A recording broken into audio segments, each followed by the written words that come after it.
Crushlings. Noisy Paul here. The Electric Crush is a weekly internet radio show with a punk and rock format, which is hosted by Punk and Judy every Wednesday from 7 to 9 Eastern Time.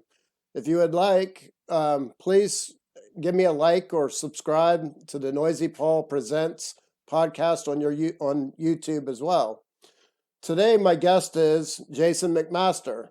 Jason is the front man for the Texas rock band Dangerous Toys. In 1998, Jason was inducted into the Texas Music Hall of Fame, alongside all the Texas greats. He has also fronted several original awesome bands such as Dirty Looks, Broken Teeth, Ghadzilla Motor Company, Igniter, Cassius Kings, and that's just naming a few. He recently set in for Accept and Armored Saint when their singers fell ill. Jason is the co-host of a badass podcast called Talk Louder. Jason has appeared on a lot of podcasts over the years, and some are very in-depth. And I'm going to try to go a different direction today because pretty much everything you need to know about Jason's out there. I recommend checking them out. There are many great people in this world, and despite his hard exterior, Jason is a very caring, compassionate, most awesome human being. Welcome, Jason. How are you doing? I'm good. Where do I send a check for you saying all these nice things about me? I Uh, appreciate that, Paul. Thank you. I'm not the only one that says those nice things. Well, I'm just try to do what I feel like I would want to be done for me. So I've met Alice, Rob Halford, Dio, but for some reason I'm always intimidated by you, but not today, buddy. I'm ready for this. Okay, shoot. All right. So you told me before you played in Pittsburgh. Do you have any memories of Pittsburgh? Well, I get it confused with other PA towns. Is there a venue I'm gonna get shot at probably. Is there a venue called Sierra Mosque? Yes, actually there is. I remember that venue very well when the Toys played there with the Cult because it had these giant sphinxes out Right. front. And I just thought that was the coolest thing. I just wanted to hang around with the sphinxes all day till I had to go on stage. That's what I Yeah. remember about that. The venue was cool. It wasn't like overly large. Maybe 1,500. I could be wrong about that too, but I don't remember it being like this huge venue. It was like a theater. Right. Right. But I like that. That's about it. Okay. That was a very cool venue, actually. Yeah. So generally, after the interview, I edit it down, and after I post it on my YouTube channel, I edit it down for the Electric Crush radio show, which is based out of Pittsburgh, but they're really good people, and it's Eric and Judy, and they're really good friends of mine. They're like you. Anytime I ask for any help anyway, they drop what they're doing and help out. And they attend the Rock and Pod convention every year, and I see that you and Dave are going to be there this year. Yeah, I was a bit shocked when we got asked to do that because I still consider what we're doing as low rent, kind of Beavis and Butthead and Wayne's World and that metal show all rolled up into a shittier version. But we're the key is to wing it. Don't script anything.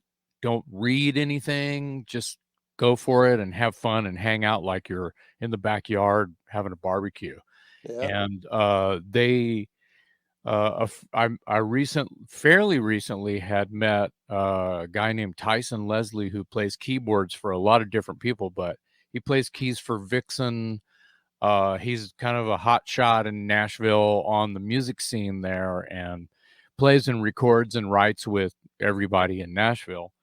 And obviously he does the rock and pods in Nashville, so he obviously knows them, but he put in a good word to Chris, the head rock and pod dude, and Chris reached out, and me and Dave are like, "What? You want us to do this in front of people? This is going to be weird." So it'll be weird, but it'll be fun, and And so yeah, we're gonna go do that. That's real soon, mid-March. Yep. Look up Eric and Judy. They're experienced, and they'll show you the way. So, on your podcast, every guest you ask them how did they get hooked on music. What is your story? Um, I have older brothers. They had record collections. I have one younger brother, and he had a record collection. And we're not too different in age, me and my younger brother. So it was it was probably half and half. Those my younger brother Randy had. He's the one that turned me on to Judas Priest and AC/DC and Led Zeppelin, and it was the babysitter that turned me on to Elton John, and that's kind of how I got going with my record collection. Was babysitter across the street uh, was playing. I want to say it was Goodbye Yellow Brick Road album, and I was like, "What is this?" And I'm all like 7 years old or something, right? What is this? And I might have been 8. And so I found out it was Elton, and I really fell in love with it because it was kind of like, well, and Alice Cooper is the same. I was familiar with the hits of Elton and stuff, by The Sweet and Queen and ABBA and ELO and Alice Cooper, but it was Schools Out and stuff like that. 18, anthem stuff that was on the radio. I didn't know anybody yet that had any Alice Cooper. So it was Elton first, and then it turned into Queen. One of my older brothers got me a Queen record, but um my older brothers had records by Moxie and the Gods, and of course Beatles and Stones and Pistols and Ramones for days. So Yeah. there was a lot of really cool stuff coming at me that was hard rock. There was some guys in my neighborhood that some of them went to the school I was going to. They were a bit older than me, and they had a little band, and I heard them talking at school one day, and they had lost their practice place. And this would have been like mid to late 70s. I mean, I was all of 12 or 13 years old, and these guys you know, uh, were good guys, and I ran home to my mom, and I asked my mom, "Hey, man, there's these guys at school, and they have a band," and I was real excited, and she knew that I was obsessed with rock and roll and that I Oh was, yeah. I had already started playing bass. No, no, I don't think I had. I think I wanted to start playing Right. bass, and my mom and my older brother were the ones that got me my first bass, but uh, she said, "Yeah, they can practice in our." Wasn't a garage. It was kind of like a game room that was connected to a carport. It was a perfect jam place. It was a perfect practice place.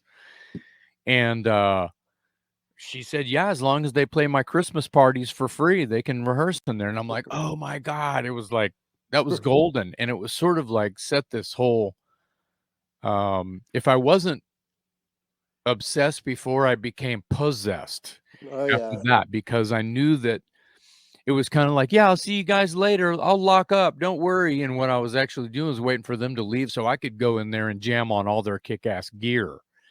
So I'd get in there and mess around a little bit, and I was just completely in awe of the whole thing because they had Marshalls and Ampegs and this Sure. huge drum kit, and that kinda, like, really was a big influence. So all of the people, and I know I mentioned my brothers and my mom and the kids in the neighborhood that had a little band who turned me on to the Cars and Legs Diamond and James Gang, and they were covering all these cool 70s rock things before I had my own band, which was I got hired at age like 14 or 15 to play bass in this band called Rampage. This is all happening down south in Corpus Christi, Texas. Sure. And Rampage, we did with my first band, we did tons of Priest and AC/DC and Rush, and I think we did Hold the Line by Toto because it was brand new. Right. That Hold the Line was brand new back then. And I wasn't singing, I was afraid of the microphone. It took me a few years to get the balls to try to sing something and play bass at the same time. And then the rest is sort of history. So when did you get the balls to get in front of a microphone and start singing? Well, it was my mother had moved to Austin, Texas in about 79 or so, and me and my brother followed her up there about a year and change later, because all she wanted to tell me about every time we spoke on the phone or whatever was, "You got to get here, man. It's all music and art. It's all music and art." And Right. uh, look up Austin music history, and you'll see what she was trying to tell me in cryptic matter. Sure. So once I got there, I didn't know anybody. It was fish out of water. I spent my first 16, 17 years in Corpus Christi, and here I am. I don't know anybody. I was kind of a shy kid growing up, and the friends that I had in Corpus Christi, were some of them are still there. They're in their late 50s and they're still there. But I owe a lot to my mom for getting me out of there because I feel like my life didn't start till I moved up here. But I met some guys quick, started school like 10th, 11th grade and 11th grade. And I met some guys and they were easy to spot. Oh yeah. My buddy Mike Solis leaning against the wall in the cafeteria throwing out Fast Times at Ridgemont High, cool, and wearing a Motorhead shirt. And I was like, that's my people. And Mike Solis, he's one of my oldest and dearest friends. We talk all the time, and we ended up he was the drummer in this band we had, Fallen Angel, that I'm trying to speak about, where we were trying out singers all the time, and they would come over to our jam space and they'd start singing something, just cover songs. And they would be terrible. And I would look over at Mike and he'd be looking up at me and we'd be kind of making the shit face, like stink eye kind of things, like, Hmm. dude, we're not even singers and we're better than this. So we just ended up sharing all the vocals on all the same bands that I've been mentioning: Priest, AC/DC, Rush, all Hendrix, whatever. So that's when I started singing. I was 17, going on 18. That band was short lived. So I was a singing bass player uh, for a while, and then we found ourselves in a position to look for more guitar players. And I found this card on the wall at a music store, and said Watchtower available for parties, heavy metal, and it had names and phone numbers. And I called one of the numbers, and it was turned out to be Billy White's phone number, and guitar player, founding member of Watchtower. And I was like, waving the white flag, like, I'm not trying to headhunt anybody. I'm not trying to poach anybody Right. here. I'm just fairly new, and I don't know enough guitar players yet. And anybody who wants to play some Judas Priest? And he goes, "We've heard of you." And I'm like, "What?" And because I was new. I'd been in town a year or whatever, Right. and that was in May of 1982. I think it was like 2 weeks later, they offered me a singing gig because they already had bass player. Doug Right. Keezer is a maniac on bass, and I mean, I wanted to just burn all my gear when I heard him play. So they wanted me to sing, and I'd only been singing like 6 months, and they were all original. They weren't all original yet, but they had a bunch of their own songs, and I was impressed with that, as well as the way that they wrote songs. And they were high school kids, and they were Right. writing these maniacal, crazy, I've never heard anything like this. What kind of heavy metal music is this? Yeah. Very progressive and weird. And so I learned a lot from those guys. Um, and we got, it was big fish in a big pond. That was happening that when the world was doing the big tape trading scene and the underground and Hmm. flyers and tape trading and everyone sending everybody each other their list and the birth of the fanzines and stuff like that. And it was a really My f- great time. And that's that's my when, favorite era of all time. yeah, and that's when it was real then. Yep. That's when Watchtower kind of started to gain some momentum in the fanzines Right.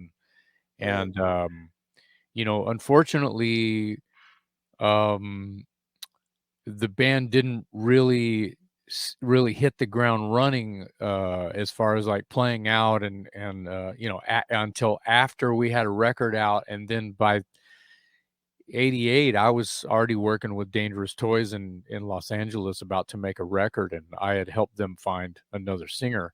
Ironically, my friend Mike Solis, who was the drummer in Fallen Angel, my crappy little cover band, when Yep. I got to Austin, he was Watchtower. He took my place for about a year or so. Oh yeah.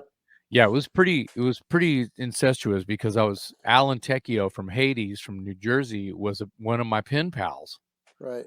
during that whole mid '80s, when you're kind of like tape trading and learning about Sure. hard rock music and heavy metal was morphing, and I don't need to go. I'll just say Metallica. Start with and then it's Yep. just like it's a spawn. But I I remember being I remember remember when. being in Fallen Angel, and we would always, hang out and listen to records before and after. And I remember Ace of Spades was brand new. Oh Motorhead yeah. Ace of Spades was like a brand new record. That will tell you how long ago that was. Oh yeah. I remember when I first moved to Texas. I think it was in 83, 84, maybe. Um, I was like you. I went to the local arcade, and I was looking for the people with the Motorhead and Metallica, or not Metallica, but like Rush T-shirts and stuff. Sure. And like I said, it might have been 84. Everybody was talking about this band Watchtower. Like, Mm, and I honestly, I never even seen you. I don't think I've even heard a Watchtower song, but you were mm. the first band when I moved to Texas that I Wow. heard about. Wow. And then, so you're a well-traveled musician, and you have a, uh-oh,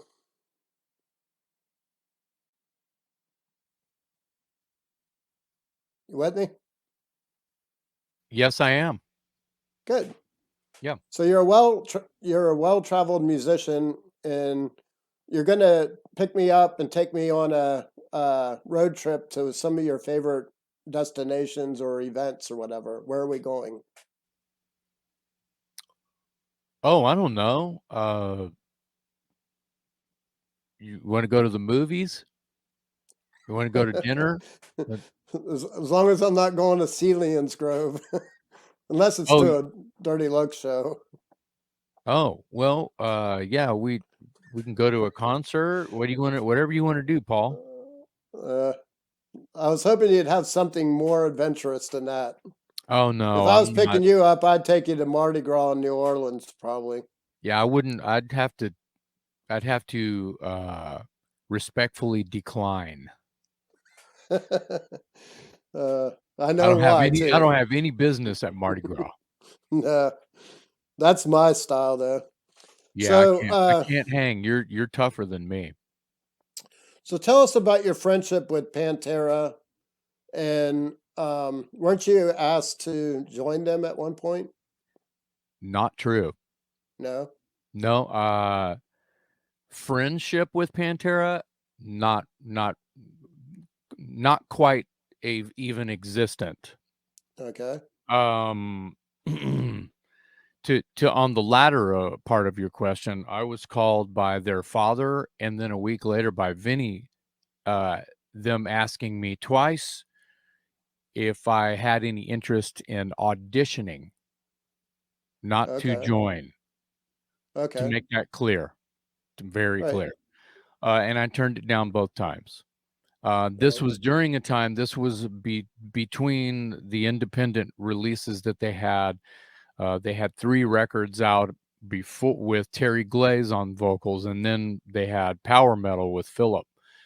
So it was in between Projects in the Jungle with Terry and the writing and release of Power Metal with Philip that they called me and asked me. I'm not going to get the. It was probably 86, Right. 1986 or something like that that they Right. called. Yeah. I remember hearing about Pantera quite a bit when I was in Watchtower.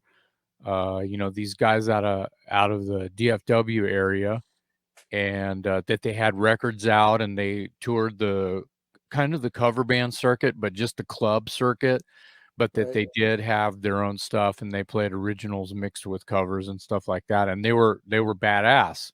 And I had friends who had seen them to would always report, "Man, I saw these guys Pantera. They're the real deal." And so they were always good, you know. Yeah. But they were on the glammy side, and I was that doesn't mean anything good or bad or ugly to me. They were on the glammy side, and Watchtower was this sort of prog metal thrash kind of Right. shit. So we never crossed paths, Right. which is interesting, because it doesn't matter. Rock and roll is rock and roll. So anyway, Right. we, then the record, Cowboys from Hell comes out, and Watchtower's got some label interest, but then I'm exiting and Alan's coming in, and I'm going to go make this Dangerous Toys record. And um, at that, during that transition, 87, 88, 89, that's when Cowboys was Yeah. starting to gain some momentum. And those guys were, and it was just, they were really I thought we were putting Texas on the map, and those guys were already doing it. So, Oh yeah. I was uh I was blown away by the record, and secretly glad that I didn't even try to audition, because I don't know what they were looking for. They just needed somebody who later on I got to ask Daryl, hey, kind of a why me, dude? And he gave me an answer. He straight up, he said, man, you had a big buzz around that Yeah. time. People were talking about you, and said I needed to, look you up. And I thought that was kind of cool that there was enough love and respect that I would be on their list. Of course. Um, yeah, it was cool. It was cool. But I know that some of the guys that they'd grown up with there in that Dallas area, Fort Worth area and stuff were in bands that were playing with Watchtower quite regularly. Right. So we were playing with DFW bands. So, and, Pantera was on their lips because they were their preschool buddies. They had gone to junior high with them and shit. So Right. yeah. What do you think of the tour that's coming up, of the Oh, well, Pantera they've tour? already done one tour, South Yeah. America. That completely blew up down there and was very well accepted. And I'm really happy that fans who missed them get to experience those songs live Right. with Rex and Philip, with two of the greatest heavy Oh yeah. metal musicians and commandos out there, with Zach and Charlie. So I think that there's uh, a division. There's this kind of person who is going to fly the flag of it's never going to be the same without Vinny and Dime. So why do it? And Right. life is not black and white like that. I mean, someone replaced Freddie Mercury. Right. So what are you gonna, hey, you don't want to hear Queen? The rest of the guys in Queen want to play. They got Right. to have a singer. Right. So people are replaceable.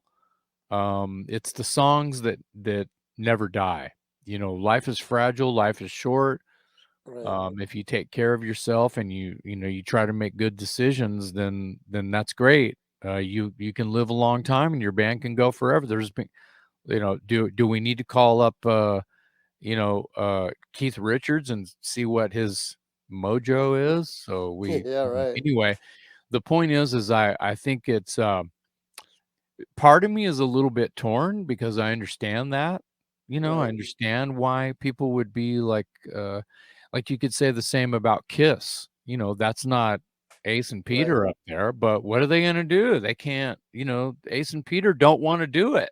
So what are Right. you going to do? Anyway, so there's there's a lot of I wouldn't call it arguments. So there's just 100 ways to look at it. Well, when you were talking about how they were doing the club circuit early on and they were playing covers and stuff, and I saw them at backstage. There was like 10 of us at that show in Houston, backstage at Houston. What And year? um I don't know.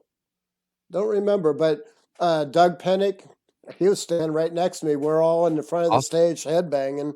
Yeah, man. And there was like 10 of us. Nobody knew who they were. And next thing you know, I was at a show in Houston. It was like they tore down a Kmart or something, and they built a venue in there. And the opening band blew the speakers out, and there was this riot. People went nuts because Pantera came out and they said, "Here, we'll turn our monitors around, but you're not going to hear us." And we'll try. They played like 3 songs, and then all of a sudden, and you know how Houston can be, those people went nuts. And I don't know how I didn't get arrested that night. It was pretty crazy. But Mm. then I saw them opening up for Black Sabbath, many years later. Hmm. But I'm kind of torn, like yourself, like you said yourself. It's going to be interesting to see how this tour goes. I think it's going to go great. I think Yeah, that it's already proven, and they have my vote. I'm in support of it. I'm in support of anybody who wants to continue. right. As we know there's not going to be two Panteras. There's not going to be, because there was, for a while, there was two Fog Hats and two Faster Oh Pussycats and yeah, two LA Guns, and there's only one Pantera, and these guys are contributing to a legacy, um, as well as giving fans a chance to live it one more time, and take it as far as the fans want them to. I think it's a fans band. yeah, yeah. And you keep asking years, and you're very good at remembering years and stuff and dates and stuff. I am not. It's like, especially I was in a car wreck and had some head injuries, and unfortunately, my memory isn't that great. I I have I have ticket stubs that I can always resort to, but I don't remember the year. When I was living in Texas, it was a fog anyway. Hmm. I loved it there. So, so you know that I've been wanting to do this interview for a very, very long time, for at least the past year. And one of the first questions that I came up with back then when I first originally contacted you was, that I knew that you had been offered other positions at other with other bands. And I was going what, and you've turned a lot of them down, most of them, almost all of them down. And I was going to ask you, like, when the phone rings, what would change your mind to like play with another band? And then obviously in the recent events, you've had Armored Saint and Accept offer you a position, Well, I temporary wasn't position. offered a position. Temporary. they were about to have to cancel shows, Yeah, and the crew wouldn't have gotten paid. It would have been a mess. It's, when you're either a headliner or support, and you have a crew, you're in charge of feeding a family.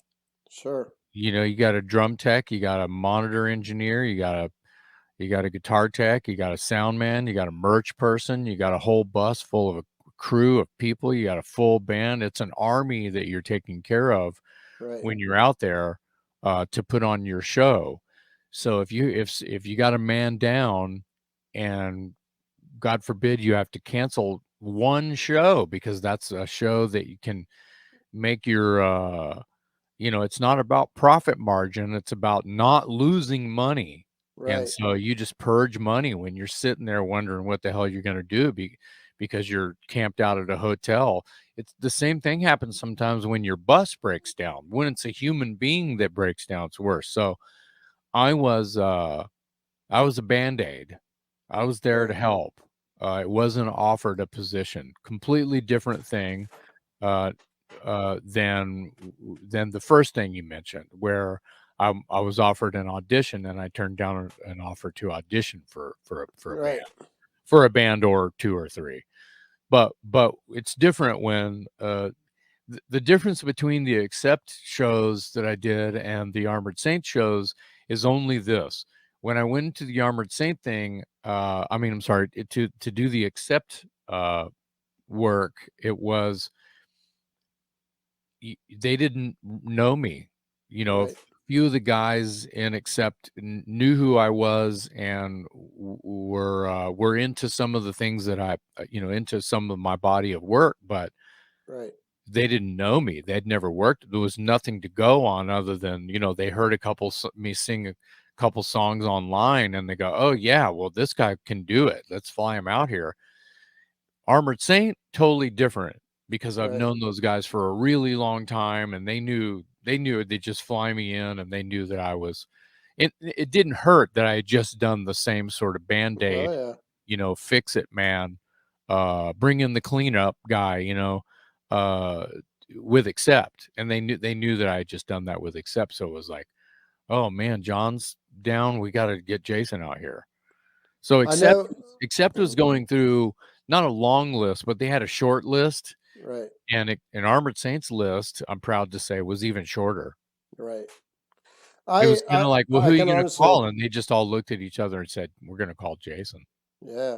I So can honestly say myself and probably thousands of other people were so proud and so excited for you. It's like that was just absolutely uh, awesome, and thank you. I'm glad you got to enjoy that. I was feeling the love during both accounts, during Yep. the Accept and Armored Saint. The most interesting thing was, and I didn't have time to I almost said I didn't have time to enjoy it, Right. which is kind of true because it was like, I get the phone call, I have to, print out lyrics and then get on a plane and go do it. There's Right. no rehearsal, there's no nothing, there's no sleep, there's nothing. Right. So that exact what I just said, get the call, print out the lyrics, get on a plane, and you're on stage. One of the comments was from Todd Michael Hall, who was being considered for the Accept, uh, for clean up for the Accept singer thing. He was unavailable, but he chimed in on a thread later on, and he said something like, "I don't think anyone on this thread realizes how big Jason's balls are for wanting to just even attempt to do this and go out on stage the next day and sing songs he's never even heard before." Right. And that was kind of like that at that moment when I read that, I was just like, that's when I started to have some kind of weird PTSD about the whole thing. Oh shit, he's right. I did that. See what I mean? It was almost like I didn't know I didn't have it was like I pressed, you know, into action, go into action, Of action, course. action. There was no like, man, can't we just take a few days off to practice? See what Yeah. I'm there? No, you can't. There's nothing. Right. You just go. Well, So you're a that was professional, and you stepped in and you did it. It's like I do the best I can, especially if I'm luckily, and we haven't brought this up yet. Luckily, I'm a fan of right. all of these bands that I've come in and fronted, Right. whether I'm considered a member or just a cleanup guy. So, So every now and then I produce a concert with the Alice Cooper band. Um, they'll do a sideshow the night before if they have the day off. That was before the pandemic, of course, but and actually, ironically, Jason, they're playing in my hometown the very first day of the tour in Ohio. So cool. I contacted Roxy, and as long as I'm assuming that they're going to still be in the bubble, but if they're not, then he and I are going to do some kind of promotion. We're going to do a show, either do a show or a meet and greet or something at the record store. But anyway, when we've done the shows before, I've talked to the club owners and said, come on, let the kids come in. And a lot of people brought their kids, and the band loved them. They just loved the kids. And they invited them up on stage, handed them the instrument, or put the microphone down. Calico, the last time we did it, Calico, Alice's daughter, um, put the mic stand all the way down to the floor and let the little kids sing Schools Out with them. And it has to be like a huge impression on them, to be able to have the opportunity to do that. And I know that you work at the School of Rock. Tell me all about that. I'm really interested in hearing about, teaching kids music. Well, I teach adults too. I'm a show director and an instructor there for 16 years now. Um, and it's there's a program called Rookies where they're about age 6 and Right, 7, and then we have a Rock 101 program, which is basically where they have to loosely master 6 songs that we assign. And some of them are in there for a week, some of them are in there for 3 months, some of them are in there a year, however long it takes. But right, what we try to what we try to do is you can't have like a 16-year-old in a Rock 101 program. We want it to be like 10, 11, 12, and then right, they need to just get on stage, and do the best they can and stick with their lessons and do their homework. The adult program is you at the school, you sort of age out right, at 18. So at age like 19 uh to infinity, we take adults as well, and there's also a Rock 101 program for that as well, with the same material that the kids play. right, The Rookies is like turn on the metronome and clap in time and put on Rolling Stone songs, and everybody claps along and hits a drum. It's kind of a petting zoo, right? right, Musical petting zoo is what that is. And then Rock 101 is slightly more advanced. Of course, there's not a Rookies for the adults because they're adults. But it's great, it doesn't matter how old you are, when they finally hit the note right or play the solo correct or learn a scale and memorize it and can play it week after week and or learn songs, from top to bottom and know how to make a song map and even wrap a guitar cable and work an amplifier or turn on the PA and adjust a microphone. Doesn't matter how old you are. These are trades that teach responsibility, right, and I want to say this is my bosses will hate me for saying this, but it's less of a school. It's more of like uh, we teach you how to be in a band, right, but we use music and learning music to do that. right, So the accountability is there. But we're not professors with degrees. I'm not a college graduate with a music degree. I have pedigree. I don't of read course. music. I don't, you know what I mean? Sheet music in front of me is like hieroglyphics. Doesn't look like anything to me. You see, so the methods of every instructor there can be different. There are instructors we have there who have music degrees, who are Right, touring, recording, songwriting artists.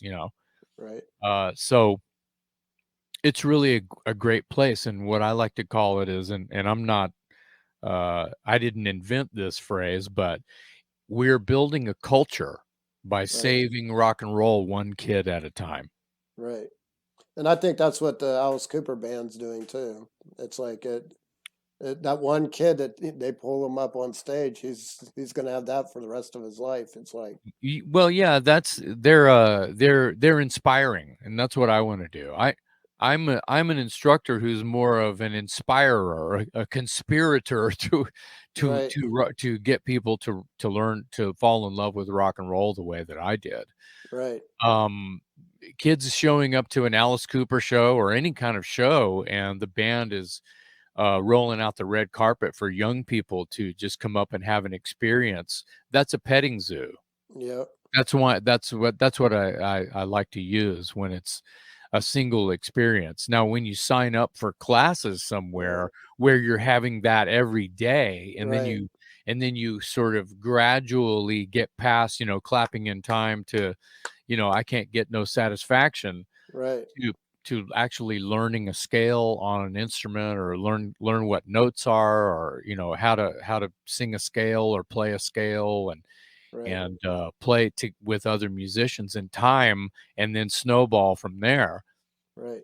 It doesn't mean that someone like me or anybody else can't be an inspiration to someone to want to use these crafts for writing songs and creating something from nothing, because that's what music is. It's like you take wood and wire and you beat on them and make sounds. Yep. It's very tribal and very primitive when you think about it. Yep. So you're beating on wood and wire, you're creating something from nothing. Like you take a paintbrush that's wood and bristle, and you dip it in the sauce and you throw it all over you're creating something from nothing. It's almost like a time machine. You're creating something that wasn't there until you showed up. And Right. so that's what I think is a really great analogy on what either music schools, or whether they're master classes taught by, at Berkeley, or it's Dave Grohl pulling a little kid on stage to play guitar. Yep. It's the same. It's kind of the same thing to me. But when you're in it and you sign up for it, and it's a thing that you want to do, I think people of all ages should, if they love it, they need to give it. They need to water it like a plant. So Sure. they should get in a music. Everyone should be in a music program if you're really serious about wanting to learn how to play. Sure. Have you ever had any kid come in and be like a total prodigy, like just start Some wailing? of my students are better than me, and I don't hate that. I love it. Excellent. Uh, but some of these kids have come in where they've never even held a guitar before, kind of a Right. thing, and now they're better than me, and they're like 13, and they've been with me since they were like 7, and now It they're better sounds to than. me it sounds to me like you need to get out of that rookie class. I don't do rookies. I don't do 101, and I don't do rookies. No. What No, exactly is your capacity that you work at? I'm a show director and an instructor. I mean, Okay. I will some of my students might be in the Rock 101 program, where Right. they're beginners, and they're using the programs, the Rock 101 programs song material to, get better on their instrument. But once they, can play those assignments with a group in time, with some, there's a checklist we go by, Right. and once everything's all checked off, and they can retain that information, and show up to practice on time and play the songs with some proficiency, we Right. graduate them. And then they're in the performance program, which there's 4 seasons. There's about 10 shows every season. That's 40 shows that we put on a year. Right. So um, like right now, ironically, I'm directing an Alice Cooper show. I'm Oh also yeah. directing a Music of Rick Rubin show, which is like Okay. Slayer to Sheryl Crow to the Black Yeah. Crowes to Johnny Cash to, we're just doing everything under the sun in the Rick Rubin show. Right. And then we're doing, with the adult program, I'm doing protest songs. That could be Rage Against the Machine, or Crosby, Stills and Nash, or Yeah. yeah. So yeah, of That's really exciting. I'm glad you elaborated on that. So, course. 'cause I do think that my wife's in the school system, and she's telling me the stories about some of these kids today, and you know, obviously I'm at an age, and like I said earlier, life happens, and unfortunately I can't dedicate myself to music as much as I used to, but I I'm sort of nervous about the future generations for rock and roll, but as long as there's rock and roll, I think that it'll always be out there. Like I think the it'll reach somebody that'll really be so gung ho and excited about it, like I was, like you were. But I think having like the School of Rock and stuff like that, and like the Roxys that are pulling people on stage, I think that's going to be, I think there is hope. Let's just say, Yeah, there's always hope. There's a school of rock in almost every metropolis worldwide. There's over 150 schools worldwide. It's a corporate right, thing. It's not a local rock right, school. It's not just a guitar teacher, a weekly guitar teacher. We put on concerts and we show these kids how to play the song and get on stage and set up the gear and put right, on the show and tear down the gear and load the van and we everything top to bottom. So we're teaching responsibility. right, If you just show up and you didn't learn your songs, we send you home. right, Just like regular school. Where it's like you need to go out in the lobby and make your song maps. You're unprepared. Don't show up unprepared. So we're teaching responsibility. And that goes a long way because some of it's not everybody's going to be a rock star. Little Johnny and Jackie, they're going to grow up and be doctors and lawyers. right. But in their youth, this is going to help them Of sort of course, learn how to itemize things and show up on time and do the homework and enjoy art. right, Um, but there are some young people that have aged out of my school, the school that I work for, right. uh, who have bands, and they've been playing around town and going on tour and putting out records, and That's awesome. so they're just because we're older now, we don't hear about that. We don't have our ear to the ground like we used to. Right, And you say life happens, but that's exactly right. Life happens. Life's happening for them, just like as we're moving on. We're not, at the bar going, listen, hey, who's this? I like this. Cool. I'm going to buy this at the record store tomorrow. That rarely happens to me or you anymore. yeah, What happens every day for them? And right, people can, pick up a device now and find new music the way that we used to hear on the radio or MTV later on, right. and go buy records that way. It was the way it was done. And that whole landscape is different now, as we know.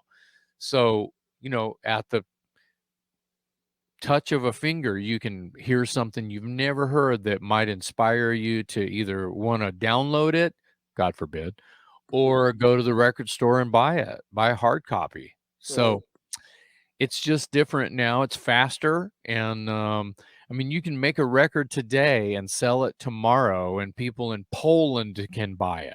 Yep. Yep. Which I think Yeah. is amazing. I know. That's what I Uh, was waiting. I was waiting for you to react. I do think that's Like amazing. sorcery. It's like a magic trick or something. It's really weird. Yeah. I mean, I have mixed feelings about the whole things, and that's for another day. But Yeah. I'm pretty passionate about my thoughts about the whole music scene and music business now, right now, and like I said, that's for another day. But I love and respect to Talk Louder podcasts. You and Dave complement each other very, very well. You have guests that you personally know, and Dave really researches and really digs deep with his questions. I respect that. I know when I used to try to do a magazine, and I would go to these music conventions, and the publicist would hand you a press release and say, "Here, interview this band." You never heard of them before. It's like, what are you going to talk about outside of their music or whatever? And I think that your podcasts, you know, I think it's pretty amazing because you're listening to somebody tell stories and stuff that you would have never heard before. Those questions would have never been asked before because you only have so much time, and I think it's like me talking to you. I know you. I've known you all a very, very long time, and I think I pretty much know a lot about you. So I'm trying to ask questions that have isn't out there, or out there, but not as much. But um, when you try to really dig deep for that perfect interview, it's like it's hard when you don't know the people and stuff, or you don't know their music and stuff. And it's like I really respect you guys because every one of your shows is pretty much, wow, that's pretty cool, you know. Hmm. Um, I and appreciate that, Paul. I think Thanks. that's Remember a little while ago, we're winging it. There's yeah, nothing scripted. Like yeah, we might have some basic notes when we have someone on the show, but it's really just a hangout. right, I find it super easy to well, let me back up a little bit. There's guests that I just kind of they fall in my lap right, and I won't know anything about them. Sometimes they will contact me or Dave and just say, "Hey, you don't know me, but I have this book coming out and I'm trying to promote it and I love your podcast and let me send you a book and you can check it out and just, put two and two together." And they're kind of fishing, right? They're right, promoting a product or something. And so that's sometimes we do that. We'll have an author on who's got a picture book out or something and we won't have any history with the person at all. So, but it's really easy to talk to them about their passion project because all you got to do is like, wow, we checked it out and it's really cool. I bet that looked like a lot of work, and you just yeah, have a conversation like you just met them at in the alley, right, having a smoke or something. And so we really kind of keep it real, as the kids used to say. And a lot of our guests come through that way. Um, and you're not wrong when you say, a lot of them either me or Dave have history with them. right, Like, Dave will be this Uber fan and has already reviewed their record, for 10 years every time. They're friends of Dave's, and some of these guests are sort of loose friends of mine that we can call and have on the podcast, but not all of them. But I would right, say about maybe a third, maybe half are right, people that we either look up to and have reached out to. Sometimes their publicists will say, "Well, what are your numbers like?" yeah, And when they say that, I'm like, "Fuck that. What do you mean? What numbers are you talking about?" Like everyone wants me to be on Cameo. right, Man, it'd be cool if people could like get a Jason McMaster singing happy birthday wish kind of a thing. And I'm like, okay, well, let me look into that. Well, I went in and tried to create an account. They said, what are your numbers? And I'm like, yeah, what are you talking about? I don't, fuck that. I'm not a Kardashian, so I can't, I'm not cool enough to do that. I'm not techie enough to do that. right, So when, having a podcast now somebody has some kind of a name or they have a fancy publicist, sometimes that publicist can sort of poison the passion that we right, have to want to talk to their client, right? right, And by saying, "Well, what are your numbers like?" Well, I don't give a shit what my numbers are. I want to promote your artist. And that's not good enough for them sometimes. right, And that's really sad. So we have to kind of move on and wait later, try later on to hit them up. right, Uh, not more than probably one or two has come back to us and said, "Hey, so and so is available if you still want them." And this is after they had asked us what our numbers are right, because something else we did that was, we interviewed a friend of ours and it got on Blabbermouth. right, "Oh, these guys must be legit now. They're on Blabbermouth."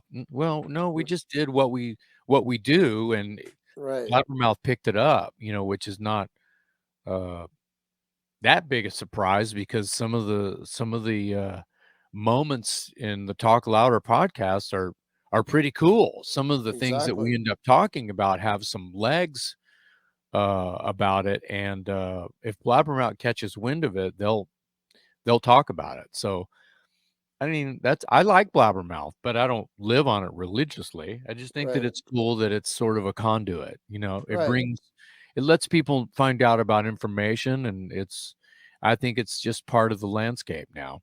right. So let's talk about the new Toys album. There's not anything to talk about, but you can ask questions and I'll answer them. Am I going to be 90 years old when it comes out? Well, there's not a record out. There's nothing to put out yet. So, No, I know that, but I'm saying, am I okay. going to be 90 years old if it ever comes out? You might be older. I don't know. God, I hope not. Uh, So we'll um, just, we'll write some songs and play them live, and if if it's not me that you're waiting on, Paul, I'll just say that. how many songs? I'm just asking questions, Jason. There's about 8 or 9. There's about 8 or 9 new songs that and about 7 of them need some attention. Right, And I'm not saying names, but whether it be me that needs to pay attention to it or other members, um, we're an old school band. We it used to work well for us to be every day go into a studio and write together as a group. right, And we can't do that anymore. Everybody's all spread out. right, And so the task of writing a new Dangerous Toy song is usually leaning on who's ever, got an idea and puts it, goes to the trouble to put it on tape, and it's actually worth sharing with the next guy. And then right, that gets added, and it becomes a real fucking song. And then we send a rough mix to the band. They either learn it or they find a way to record it. And those last two things are not happening all the way across the board. right. So it's not anybody's fault. It's just how it is. I Slow, understand. sure. I just, I may not have hearing left when I'm 90. I guess I can Neither play are it and us. just And feel the vibe. 90, I think 90's coming faster for some of us than it is you. So, Maybe. mhm. Uh, so in my opinion, your song "Scared" is a classic. It will always be a classic. I think 40 more years when we're all 90, I still think it's going to be a classic. And I'd like for you to dissect the song somewhat and tell me everything about it. Like, was it something in your head for a while, or did it just pour out? Did Alice say anything to you about it after he heard it? No, No. no, and no. Um, it goes like this. We had already inked the deal. We were already scheduled to go record. We knew that they were probably going to need some more songs, and we weren't in any kind of fear of that. But for instance, Scared and Tin Boots were 2 new songs no one in our camp outside of the band had heard yet, because they were brand new and they were sort of unfinished. Right. There might have been 1 or 2 more that I just can't think of right now. Like when we got picked up by Columbia, we had Teasin', we had Outlaw, we had Sportin' a Woody, Queen of the Nile, I think, was brand new. Bones in the Gutter was brand new.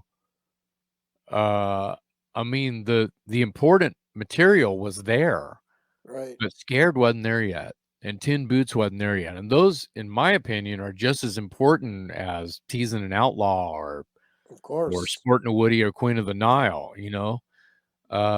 So interesting question, wanting to dissect it and how Scared specifically came together.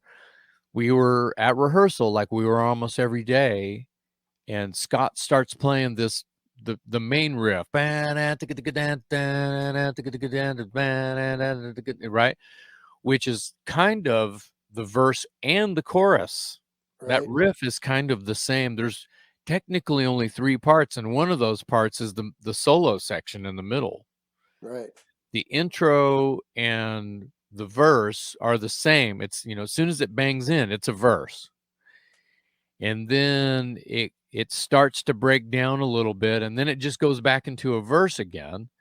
And then finally there's a real breakdown. Why am I starting to like this? Then it goes into a chorus, right? Right. Then it does another verse, then it does a chorus again.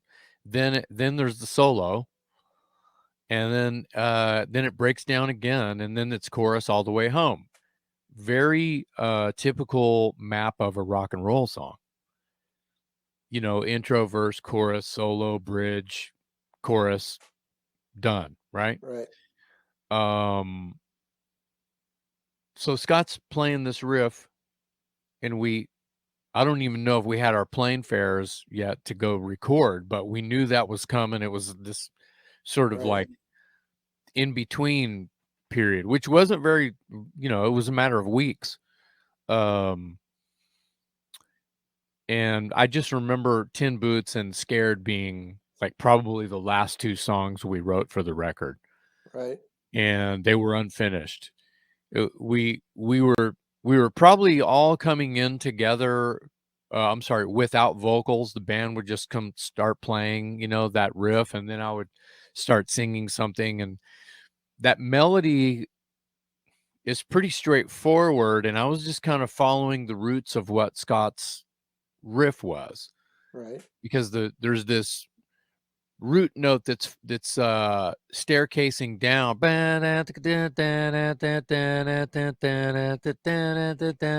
which is very common. And the bass is playing the root note the whole time, staying. It's playing octaves, kind of locking in with the drums.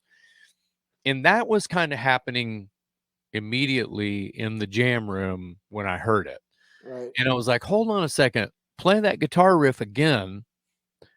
And it was just Scott and me. And I broke out some kind of lyric that I was working on, and I started singing along with it. And I only had like 3 lines or 4 lines or something. And those probably changed because I didn't really even have a chorus yet. Right. And the chorus came after the fact. Um, at the time I was writing, or I'm sorry, I was on a heavy Alice Cooper kick, like listening to like all of that stuff. Right. Everything pretty much up to Flush the Fashion I was listening to. Right. I was listening to Dada, I was listening to Special Forces, and then all of the old stuff. Flush the Fashion was not something I like. Clones, and there's some cool moments on Flush the Fashion, but that wasn't it was basically all the 70s stuff. Right. You know, Sick Things and Dead Babies, and I was just like, this is the coolest, like, horrific Yep. sort of shock rock, but with tinges of Elton John and like orchestrated Queen or something. It was very, very cool, all that stuff. And not just the anthems that when you're at the roller rink when you're 10 years old, Right. School's Out and 18 and all that. I was on a big kick. So I started like listening to what Alice was talking about in his lyrics. And I even started realizing what Alice Cooper had created with just his whole persona. And I'm a big horror movie guy. I'm not religious about it, but I love Right. sci-fi and horror. Sure. And so that made it easier for me to just pick and choose different thematic lines that I heard in Alice Cooper's lyrics, or song titles, or um album titles, like Mama's Lacin' Whiskey. Well, Lacin' Whiskey, that's an Alice Cooper record. Yep. There's a song, I can't think of it right now, might be on Welcome to My Nightmare, where he says something burgundy and white, and that's the part of the whisper thing that I'm doing in the breakdown. Oh yeah. I say, "Why are these bones on the floor in burgundy and white?" That's the thing that you hear me whisper in the breakdown before I'm singing "Why Am I Starting to Like This?" Yeah. But the "Why Am I Starting to Like This" thing reminded me, or was fully inspired by, "I gotta get out of here. I gotta get out of here. I gotta get out of here. I gotta get out of here." Like, "Why am I starting to like this?" fits with hey man, I think I like being scared. This is like Yeah. really fun for me. This makes my heart race. It's the same reason someone would like loud music or horror show, jump scares Yep. or concerts where it's just this maniacal, like over the top, you know, spectacle, like a circus or anything that's loud and crazy clowns. And you see where I'm going. Yep. It was really easy once I had an idea of, heard Scott's riff for me to just kind of put together what it would be. So you have the verse slash chorus part because they're literally the same riff. They just change key Right. later on in the song. Um, and then you have the mama's less and it's like a pre-chorus thing, right? Right. And then you have the breakdown. So those like three parts, other than the guitar solo, that's it. And so there's not really anything other than the story I'm telling about, who is the man in the white vest. Was the easiest opening line, because if I'm gonna sit here and really hover over my Alice Cooper fascination, Alice Cooper is the man in the white vest. Yep. He's wearing a white straitjacket going, "I gotta get out of here. I gotta get out of here." The Ballad of Dwight Fry and how he made a lot of friends, Yep. in the psych ward, where he's imagining them or not. It's perfect for a horror show or Oh yeah. this completely over the top experience for yourself where is it my mind playing tricks on me or not? So That is so badass, Jason. I think you just like that what made my whole interview just hearing that story. awesome. Well, it's a true story. It was Max Norman. We were in a rehearsal a few weeks later working on Tin Boots and Scared. And we didn't have a real intro to the song. Max created that backwards swell at the beginning. Yep. That kick in. Max created that. That was his idea.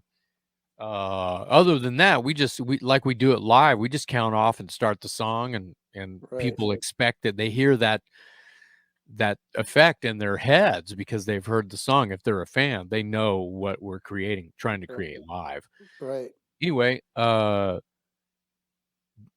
it was a key change. I think the key change came together with, I believe, an idea from Max right there either in the rehearsal or shit. It could have been after we started recording the song. It's like, why don't you play this part in F and modulate down when you get to the next section? And that's what we ended up doing, because the song, I think, was just in E, the key of E all the way through. And Right. to give it some more legs, I want to say it was Max that had it start like you know, a semitone higher and then move around later on. Right. Pretty cool. Let's talk about the Pest album a little bit. Sure. I still think that that's an unsung hero album Oh yeah. uh, in your catalog. My wife loves the song "Promise the Moon." I like "Pain Train," "Hard Luck Champion," "Screaming for More," and I, tell me more about it, because I remember attempted to interview you back then, and I did a lot of work for you at that point. And I like I said, I hear those songs right now, and I listen to that album just as much, if not more, than the others. I tell me more about the album. The songs for that were written between 90 late 91 and 93. So over a couple of years, and there was a lot of songs.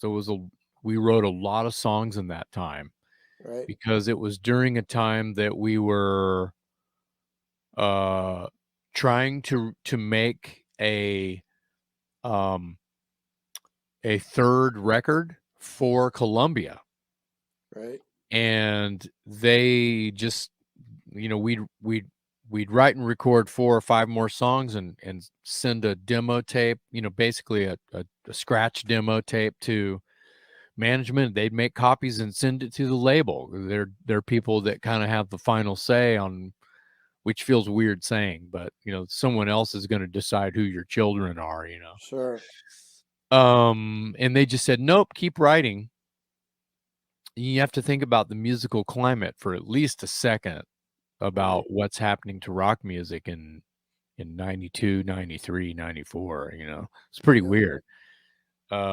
So and it was changing. That's all. I should just say that, you know, what was hip last week is not hip anymore, and that we were fine with that. What were we gonna do? You know, change our whole wardrobe? Hell no. So it's kind of we had these songs. Paul Idell wasn't in the band yet. So a lot of those songs, some of a little bit of the credit goes to Danny Aaron, who was in the band, you know, writing with us like every day Right. during that period. But we were sending some of those songs were on tapes being sent to the label and being declined as, you know, oh, you got one. You know, that we didn't hear that, you know. Right.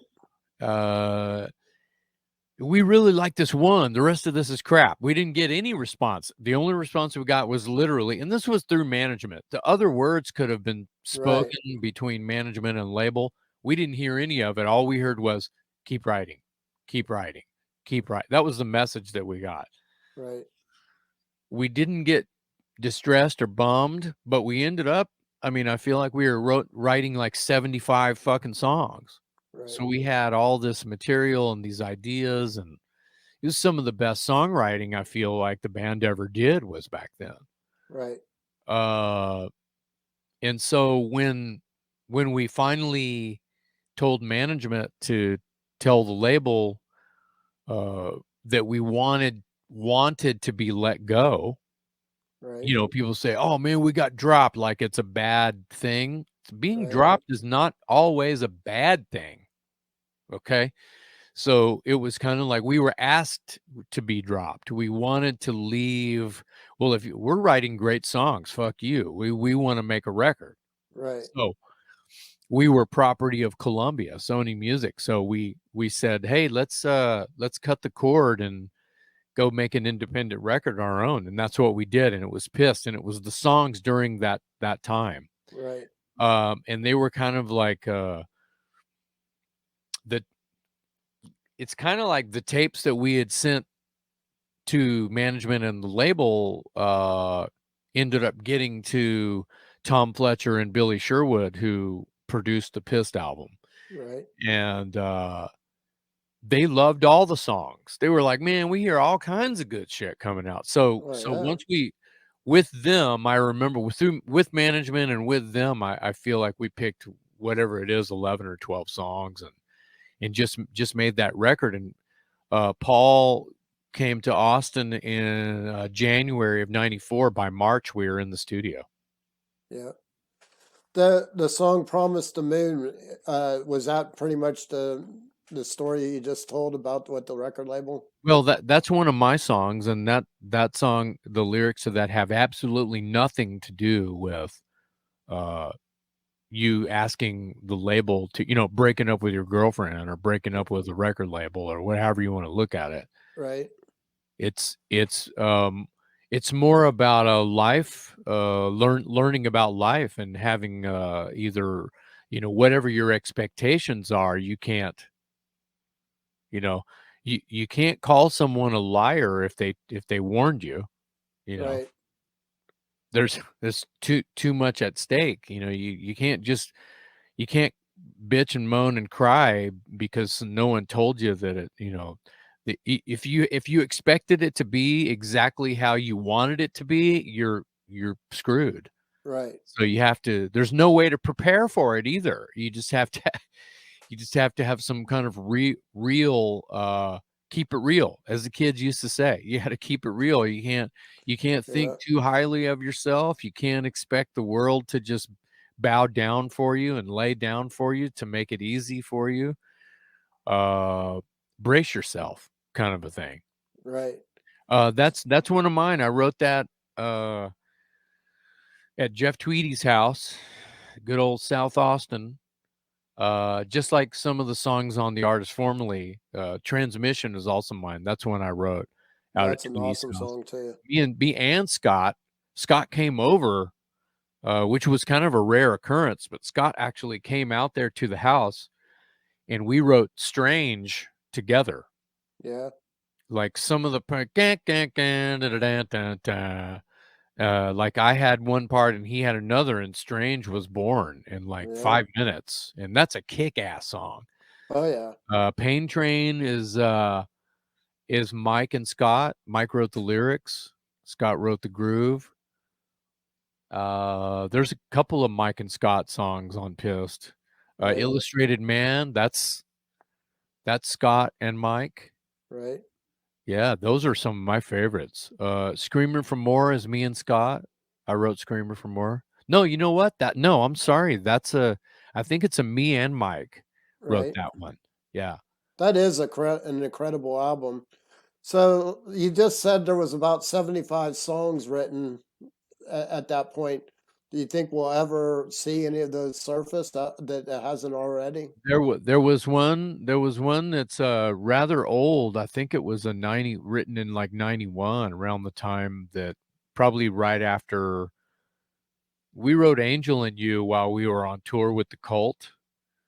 And there might have been some written before 92 actually. I think, well, there's one called Texas Sun Right. that's really cool, that is actually um on our minds about having it resurface and Right. re-recording. We've done basic tracks for a new version of that old song Texas Sun, and Right. there are some people that have, old demo tapes, and there's some hardcore fans that are friends of Scott or whatever, that have it.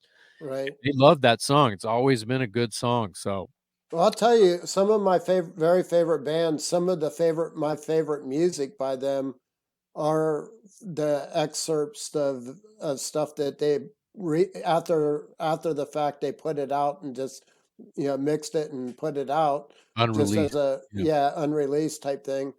And I think that would be really cool if we got to wait until we're 90 to get a new Dangerous Toys album. That would be cool to Or try to later. clean up. No, you're no. All right, so let's move Well, on. just don't hold your breath. You'll be okay if you don't hold your breath. Okay. So when you're on the Monsters of Rock cruise or on some of those M3 festivals and which is what you guys generally play, do you ever feel like you have something to prove, not only for the band, but for Texas rock in general? Well, I hear a lot of people, I mean, sure, yeah, you you want to represent, but you want to represent what it is that you're doing, that you've created, and celebrate it with the people that are there that helped you create it. Because I feel like Dangerous Toys is a band that sort of fed off the fans, and what they liked about the band, we Right, tried to keep intact the whole time, which is hard to do all the time when, as you well put, and you and I agree, that life gets in the way sometimes, and can throw you a curveball, and you start thinking different. You get outside of your head. right, It's dangerous to be inside your head, but it can steer you in the wrong way sometimes too. So you know doing the festivals we treat it like it's any gig. It's not right, just because we're on a festival. Uh, it's almost like a showcase, like being on a cruise. It's not like there's a band before you and there's a band after you and there's a band after them. Yes, it is that way, but the people watching the band before us, they leave that area to a whole other place on the ship, and there's no one standing around while we're showing up to set up and sound check. Right. So it's almost like showcase. Oh, all right, party's over. New Right. group comes in, showcase. All right, party's over. Everyone leave. And it's like that all over the boat. Right. Now the M3 festivals or the Monsters on the Mountain, that's more of like an all day gig. So Right. it's a proper festival, right? The cruises are not, in my head, they're not really like a festival. You could say they are like a festival. Well, obviously you're playing with Dirty Looks on the upcoming Monsters of Rock, and Mhm. that's a pretty damn good bill. Like, that's a pretty good damn bill that's the bands that are playing. Oh, I I agree. know you're gonna be having a blast Oh, I because agree. you're friends with Some of my favorite bands of all time are on that. right, and So, but when you're but then at the same rate there's other bands that are going on that I would be kind of bored. uh, this cruise I think I would have a blast.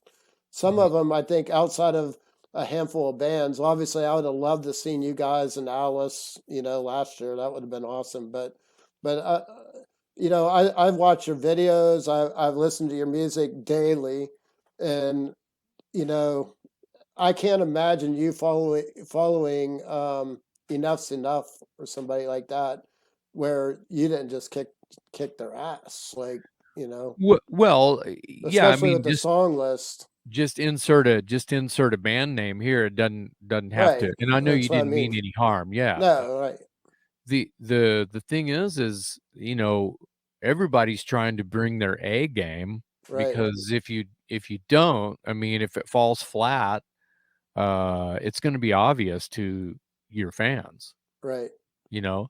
And the idea really is to play, uh, you know, do be yourself and play the best show you got, and have fun, because if you're having fun, that's of inspiring to course, who's watching and listening. And there's this whole thing about some of these people are young, or they just never saw your band play back in the day, and they missed it, right, or they've never heard of you before. right, And I'm expecting some of that for Dirty Looks, because Dirty Looks kind of, even though as soon as they came onto my radar, they were a daily occurrence. Dirty right, Looks. I mean, I'm a fan. So right, it's kind of like the people who were happened to be watching MTV when, or happened to be sleeping when Dirty Looks videos were being played, and they right, just right, missed it entirely because it was kind of short lived, when you think about the era of MTV that was playing that kind of stuff. right, Some people got in late. They're too young, or they or older, and they just moved on to other things, or right. didn't have cable, whatever. So, and that's, I'm aging people out kind of when I talk like this, but it's so That was saturated. my era. Well, it's so saturated now via, the digital age. Right, I'll talk in current times. There's a cold day in hell they're going to discover, oh, I found this band Dirty Looks. It's like, right, it's so saturated. So I feel like whatever project I have going on and someone hears something and it's like, whoa, what, wait, what? That's the guy from Dangerous Toy. What? He's also in Dirty Looks now? Who's Dirty Look? yeah, It just sort of like is a spore that's starts a virus of some kind. No pun right, intended. But it's pretty interesting, um, when people that are Dangerous Toys fans and they don't know Dirty Looks, right, but it happens. yeah. Yeah. Speaking of dirty looks, 2 years ago in Celian's Grove, we had a blast. That was one magical night, and it was one of those things that first minute it's pouring down, raining, but at the end of the day, that was the most incredible day evening, and I would hope that you guys are going to play there again this year, and That's that's the plan. We don't have any dates cooking yet, but that's the right, plan. yep. Yeah, And that was a great it was a great day. It was a great moment. I think that everything worked out really well. The live record and concert movie we made that day, I'm glad that was oh yeah, salvageable and we were able to mix that and edit that and get that out yep, and a lot of people worked really hard on that. right. So, uh, those are still available, dirtylooksmusic.com. Briefly, briefly, you've been in a lot of bands. You have Broken Teeth, Howling Sycamore, Godzilla Motor Company, Cassius King, Igniter, to name a few. And I I would like you to talk a little bit about all of them, but especially Broken Teeth. The old saying is if you were stranded on an island, you only were allowed to have 10 tapes or whatever. I would definitely have the first album. And I've been revisiting Four on the Floor a lot lately, and Mhm. that is a badass album. And I would have to say Godzilla Motor Company CD would definitely. And I remember one day I'm like stumbling down the streets of Austin, and I happened to cross paths with you. You said, "Hey, follow me. We're going to the studio. I'm going to play a tape for you." And you played the Godzilla Motor Company, and I've been a fan of that ever since. It's like but briefly, tell me a little bit about everything. I know you're really excited about the Cassius King, and I listened to it the other day at work, and it is a badass album. That the new one, Tread to Dawn, I really like. Um, you know how as you over over years you sort of like get into like a roller coaster type thing of like the style of music that you listen to. I grew up in the 70s, so I'm into UFO, Alice Cooper, and all that stuff. And then obviously 80s come, I was a Priest fan, and like and I also was a huge punk rock fan. You said about the Sex Pistols and Ramones and stuff, and that's the state that I'm in right now. I just want to rock and like jump up and down and scream and raise hell. And so like I think on a different day, on certain days, I think that Tread to Dawn is an actual incredible album. And but there's a lot of people right now that love that type of stuff, and I think it's really important for you to talk about it. Yeah, the Cassius King, records, there's one called Field Trip, and then there's a newer one called Dread the Dawn. Right, They're all available. They're both available. We've made videos off both records. You can find those anywhere. We just released a single it's an AC/DC cover, "Get It Hot," and that's out now. You can check that out. That came out really cool. And there's talk of releasing a covers album because, we pick some really fun cover songs and it keeps it fun for us. We wrote 2 records subsequently, one right after the other. It started during the lockdowns and COVID, we started writing and then just Dread the Dawn came out just last year. So we've been busy over a period of a couple of years, put right, out 2 records. So, check that out. But it's very the music is very moody and brooding. It's kind of it has some Sabbath feel to it. It's got some dark moments and some light moments.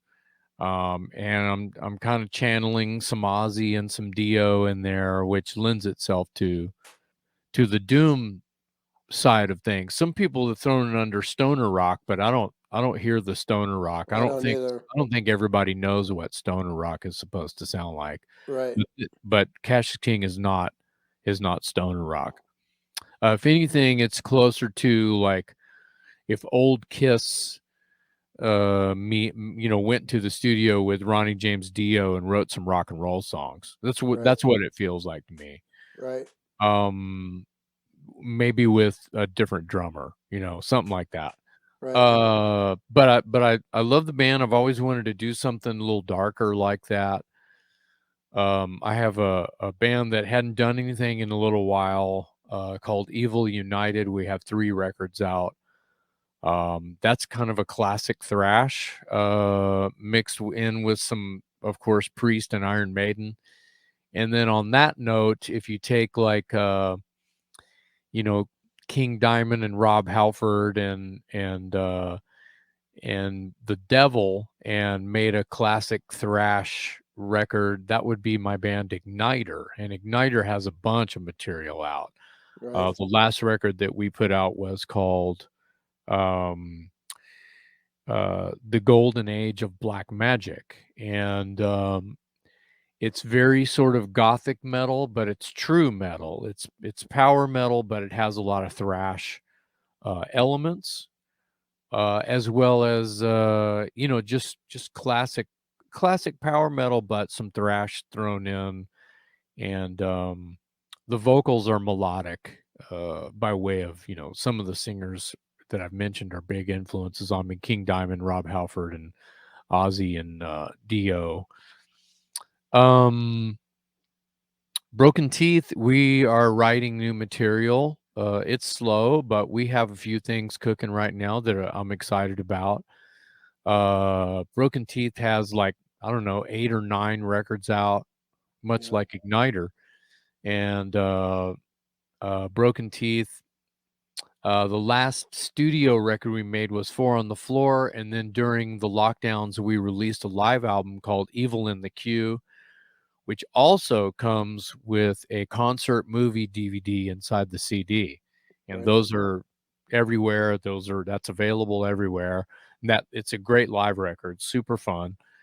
And yeah, we're writing new material in the same vein of, you know, probably something in the vein between what we did on the songs on Bulldozer, uh and then probably some of the style that we did on the last studio record, Four on the Floor.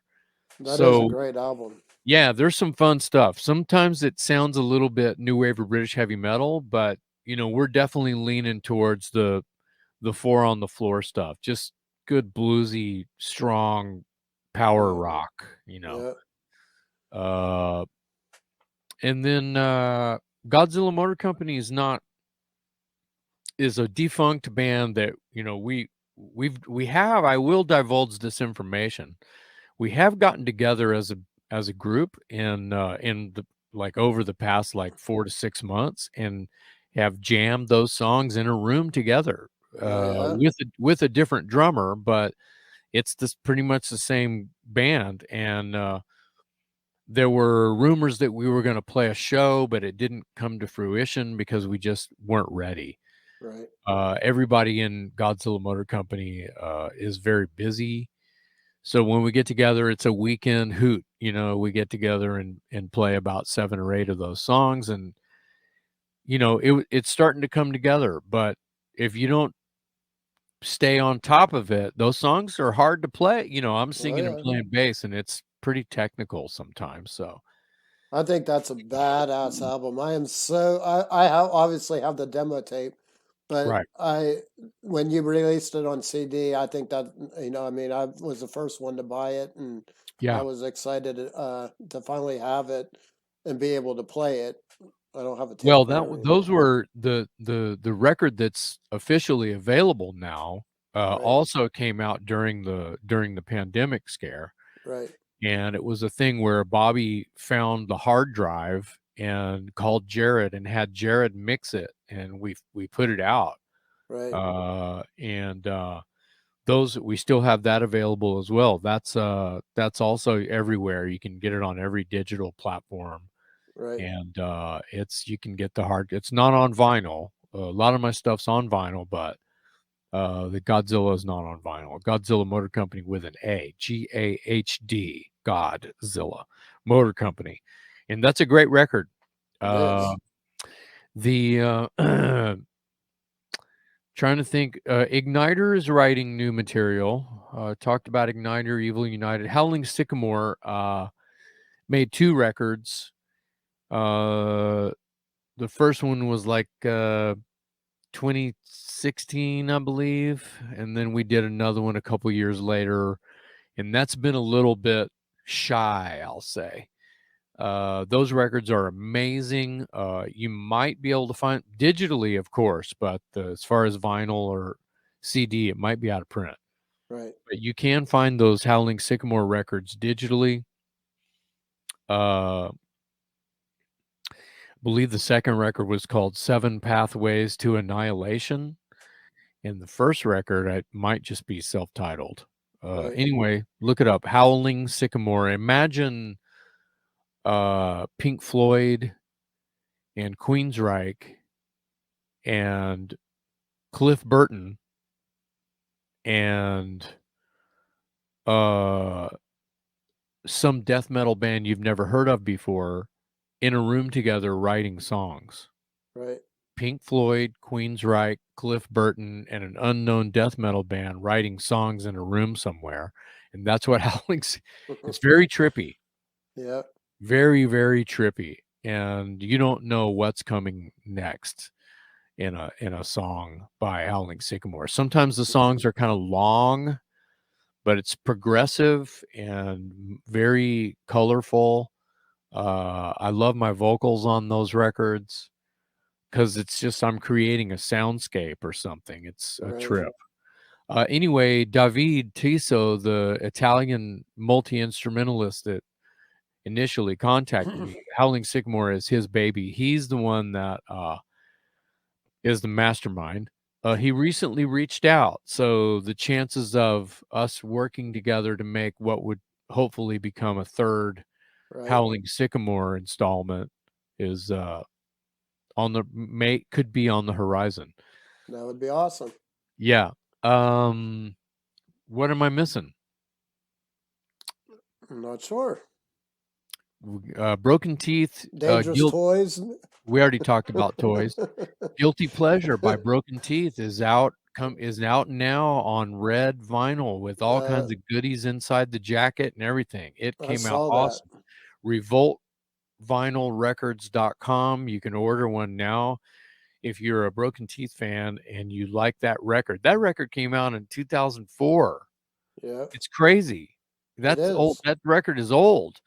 And it didn't really get the numbers that I feel like it deserved. It's super fun record. It's a lot of Broken Teeth fans' favorite record. But it came out fantastic. Tyler Heath over at Revolt Records did a really bang up job. Right. It comes with signed 8x10 photos, 3 different shots inside. It comes with a CD inside with the original artwork. It comes in, it's like a blood red vinyl. It has a lyric book. It's comes with a sticker. It's very, very cool. All That's of awesome. the people who bought it have been chiming about it online. It's been fun to see people so excited about that old record again. So Right. So, what does rock and roll mean to you, Jason? freedom. Right. When you're writing songs, do they come natural? They should. Sometimes they don't. There's not one way to write a song, you know. Right. If the tank is empty, so to speak, you need to put some gas in the tank. And how I do that, I don't mind divulging this information, is I watch movies. I don't read much. I'm not a very good reader, but I find phrases that I like. Some lyricists read the newspaper and cut out parts of articles that they like, sentences that pundits will write or journalists will write that just roll off the tongue perfectly for their piece. And I heard David Bowie did that. Like he kept like an envelope full of little just strips of newspaper sentences and phrases that he kept together, and he would arrange them like a ransom note and Right. and turn them into lyrics. Pretty cool. There's not one way, but no, they should. It should be easy to write something that usually I go off of something I hear.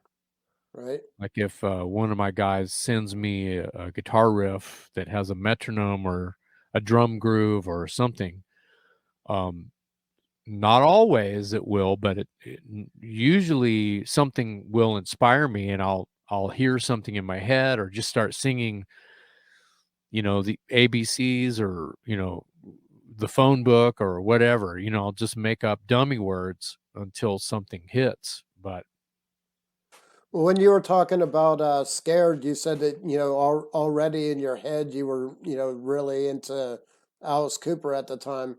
If you were going to write a song today, what is in your head right now as far as like a topic or a band or a song or yeah, for me it doesn't really work like that. I mean, I no? could grab something out of the air right now, but I can't guarantee it would be worth a shit. So Right, the off the cuff is interesting, like freestyle, like you're putting me on the spot and under pressure. Sometimes that can be good for, right, when you're writing something like that. And sometimes it's magical but usually, like I said prior, I wait for me to hear like a song one of my partners is writing, right, hey, check this out. And if I hear something, I go, oh, okay, I already know what I'm gonna sing, and I just start, singing blah blah blah.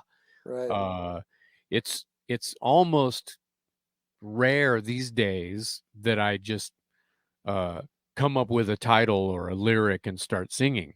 right. Now, I'm not saying when I hear something, usually the inspiration is for the melody when I hear a song that someone wants to collaborate with me on. But back to out of the air, sometimes I'll just be singing in the shower and something will hit me. There'll be a phrase or something I'll remember, and it'll just I'll just become possessed by this thing that must be in my subconscious, and I'll just be singing, and I'll trip into a melody, and I'll be singing a whole song in the shower. By the time I'm out and dried off, it's gone. Yeah, So that happens a couple times a month.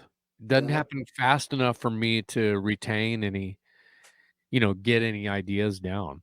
Here's an example. A coworker sent me just a piano track of a song that they wrote, and they asked me a couple days ago if I would help them with lyrics, and of course I said of course. And so uh I as soon as I heard the song, I started writing lyrics. And I okay, do have lyrics that I wrote today from pressing play on a song I'd never heard before. And as soon as the piano comes in, I'm singing lyrics, I'm singing a melody. So there you go. okay. Yeah. So, is there any song out there that gives you goosebumps every time you hear it or see it live? But too many of them. Yeah, Indians by Anthrax, uh, yeah. Seek and Destroy by either Raven or Metallica. Boom. There you go. They both have songs called Seek and Destroy. Yeah, I know. Yeah. I have to Uh, say, every time I see Ballad of Dwight Fry live, mm, and Alice is in that straitjacket, and they got that green light on his face, and he says, mm, "I got to get out of here." I'm getting goosebumps right now just thinking mhm. about it. Yeah, there's too The many moments. There's too many moments and too many songs and too many artists that just get me where it counts, yeah, live or on record. right, It's kinda like this. It is related to I feel like it's related to this little ditty that let's say you have a favorite song, and then for whatever reason, you don't hear that song, your favorite song, for 20 years. And then 20 years later, you haven't heard your favorite song in 20 years for right, whatever, because you decided to live under a rock or you went to prison or whatever the issue is, right, okay? Let's hope no one went to prison.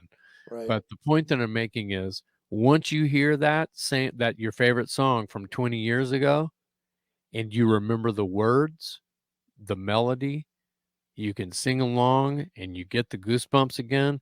Yeah, That song is your language. right. That song is meant for you. Everything, all the songs you heard during that 20 years that you did here's the last day you heard your favorite song. Then you hear a million trillion songs over a 20-year period until 20 years later to the day, you hear this song Yep. and you still know all the words. All the songs you heard in between, you ignored them because they were not speaking your language. Right. And you finally hear that song from back then and you still know it like it's long lost friend, but it's like Yep. time doesn't exist.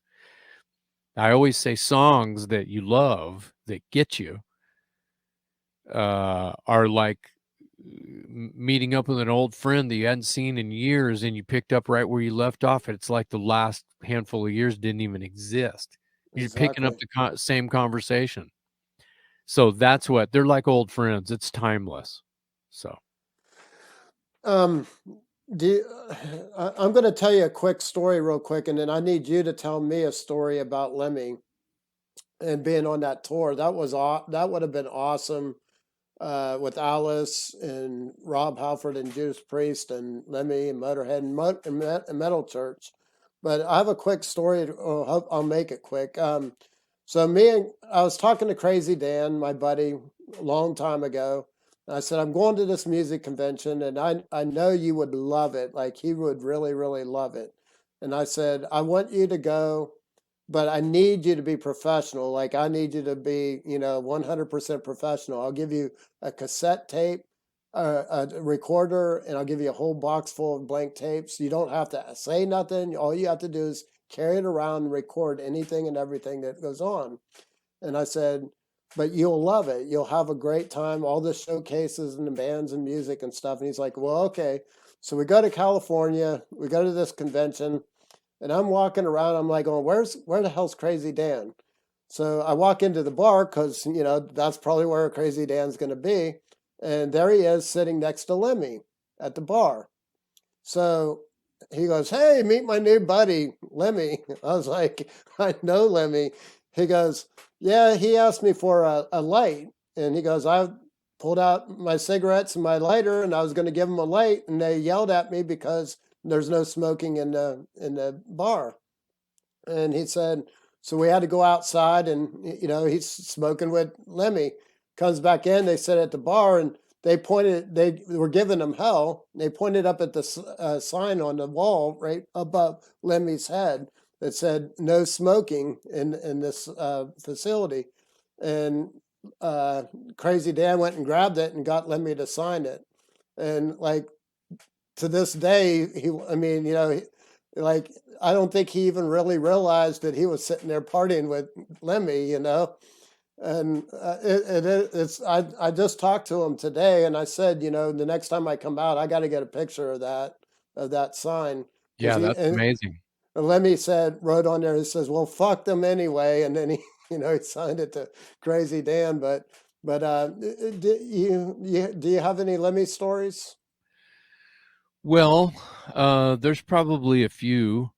Um, but the cool thing about Lemmy, much like the story you just told, is he pretty much let anybody in. Yep. When they let you in, and they being someone with uh some clout, or someone that you look up to, or some Right. kind of status symbol or just symbol. And Lemmy had a lot of that going on. Um, he was somebody that could, he could party with teddy bears and snakes. He Yep. could have conversations with cops and prisoners. He was a mediator. He was a peacemaker. And Right. I really like that about, he would tell you his goddamn opinion, Oh yeah. but he wouldn't tear you down if you didn't share the opinion with him. Right. That's what I feel like I learned from one of the things that I realized about Lemmy was that he was a nice guy, Yep. uh, and despite his disposition that he's not the most beautiful creature in the room, people still befriended him and respected him, and Yep. because he was a conduit for rock and roll and freedom. Right. And freedom of speech, and I can dress and say whatever I want, and I have a band to get on stage and do that. Right. I can facilitate what I care about and I think that it was beautiful. It's a bit of a poet, right? Right. Um, he was like the heavy metal Bob Dylan kind of a guy, Right. So, um, it was just like the tour you mentioned. It was just crazy. It probably probably happened more than once that well, I mean, I know it did, that I would see Lemmy, and usually Wurzel would be doing some day drinking, and Lemmy would be wearing like Daisy Dukes and nothing else. No shirt, no shoes, no Yeah. flip-flops. I saw him in Speedos and flip-flops. That was Oh the sight. no. But the Daisy Dukes were just as horrific as Lemmy in a Speedo. They're torn up and Oh yeah. they're real short. They're literally Daisy Dukes. They're like short shorts, but they're Oh cut yeah. off jeans. They're cut off jeans, Right. Daisy Dukes. And they're day drinking, and he's chain smoking and day drinking, and this one time he came in our dressing room, and we were getting warming up, getting ready to Right. play our set, because it was still a little bit early, but we always went on before Motorhead. We may have had a little bit of time to kill, but we were in the dressing room because we were just hanging out. Right. The bus was kind of far from the stage, so we're in the belly of the beast. And they were walking by and decided to come in to our dressing room and just hang out. And so there's a couch in there, and all our guitars are in there.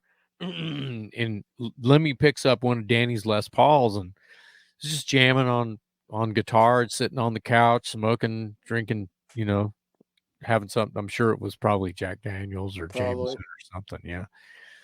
And Wurzel was a little shy, a little bit more of a shy personality than Lemmy, of course, Right. but would always have a good joke, and could definitely hang. But he was kind of, he stayed by the door, and he was dressed in his stage gear, and Lemmy's wearing Daisy Duke. So the fact that we're trying to attempt to unsee Lemmy, Lemmy's junk, or these Daisy Dukes, we couldn't get past the fact that it was Lemmy and Daisy Dukes. Uh, it turns into a little jam, and Lemmy's playing. I may have requested, "Hey, play Leaving Here," and from the Golden Years Motorhead EP, and Yep. I think it's a Yardbird song or something. And he's playing, and he's singing, and he's playing. It's like a free concert. I'm clapping along, man. We're Yeah. having like a good old hippie jam in there. And I think Mike and Mark and Scott, they don't know that song. So they're Right. just kind of hanging out going, "Whoa, this is a trip, Lemmy," and I'm hanging with Lim, and I'm trying to, I'm clapping Sure. along and getting the groove on, and Danny whips out his harmonica. Danny's playing his harmonica, and we're having a little doo-doo there, and I have it on videotape. Awesome. Yeah. It's about a minute. I have about a minute of that on video. Wow. I don't know where it is. I don't think I have a way to play it. It may be on a VHS tape somewhere. And that was probably in it could have been at that big shed we played at in Pennsylvania. Yeah. I So can't remember what it was called. Sierra Mosque. No, that was the Oh, cult. That was the the cult tour. um the Civic Arena. Is that where we played? I'm not sure. Yeah, I was no, in it was in, Texas at the I think it time. was an outdoor shed, like a Oh, big outdoor. Star Lake. That's it. That's Yeah. it. Star Lake. Yep. Yeah. I bet it was a party that night. That's a great place to see a show. So what about Alice? Tell me a story about Alice. Well, I don't have many Alice stories. I've had run-ins with Alice, of course, but they've been short, and my tongue fumbles when I'm around Alice or Rob Halford or even Lemmy sometimes. But Lemmy's so chill that Right. it's easy to just hang. He let me in. Alice is an intellectual, as you know, and I'm not really an intellectual, so I can't just walk up to him and start talking about golf, because I don't play Right. golf either. So anyway, I'm not cool enough to hang with Alice. The the stories go like this. The first time was our record is brand new. We're doing a Z-Rock tour. We get out to we finished the Z-Rock tour and we're at the Whiskey in Los Angeles. And this is the Toys, of course. And the label had bought out the Whiskey, like gave away all the tickets on KNAC, the radio station out there. Right. And so the place is packed, and they had invited Alice, who was on Epic at the time, which is a Sony. We were Columbia, he was Epic. Right. And this is our first album. This is pre the Operation Rock and Roll with Alice and Priest and Right. Motorhead and Metal Church. This is summer '89. And we're in the dressing room upstairs at the Whiskey, and someone comes by and kind of whispers, Alice Cooper is on his way up the stairs right now. And I'm like, what? And I'm holding like my smelly leather pants, trying to air them out, because I'm Yeah. about to have to put them on and perform.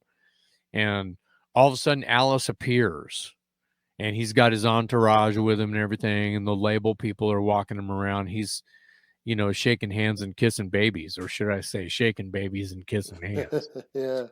And there's a couple of photos out there of Alice with all of us. Right. Like he posed for a picture with all of us, which is really cool.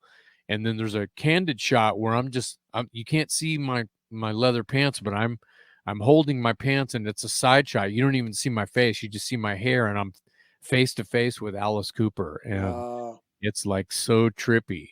Yeah. And I didn't really, it was just like, oh my God, nice to meet you. I think I may have told him about, or someone at the label told him about Scared, Right. that it was dedicated to him. And he goes, yeah, I heard about that. That's pretty cool. And that was really about it. Honestly, that was Yeah. about it. And I didn't see him in the venue while we were playing. I didn't see him again after that. So it was just a sighting, Right. So the next time I saw him was in summer '91 when we were doing press, and ironically, it was at the Whiskey.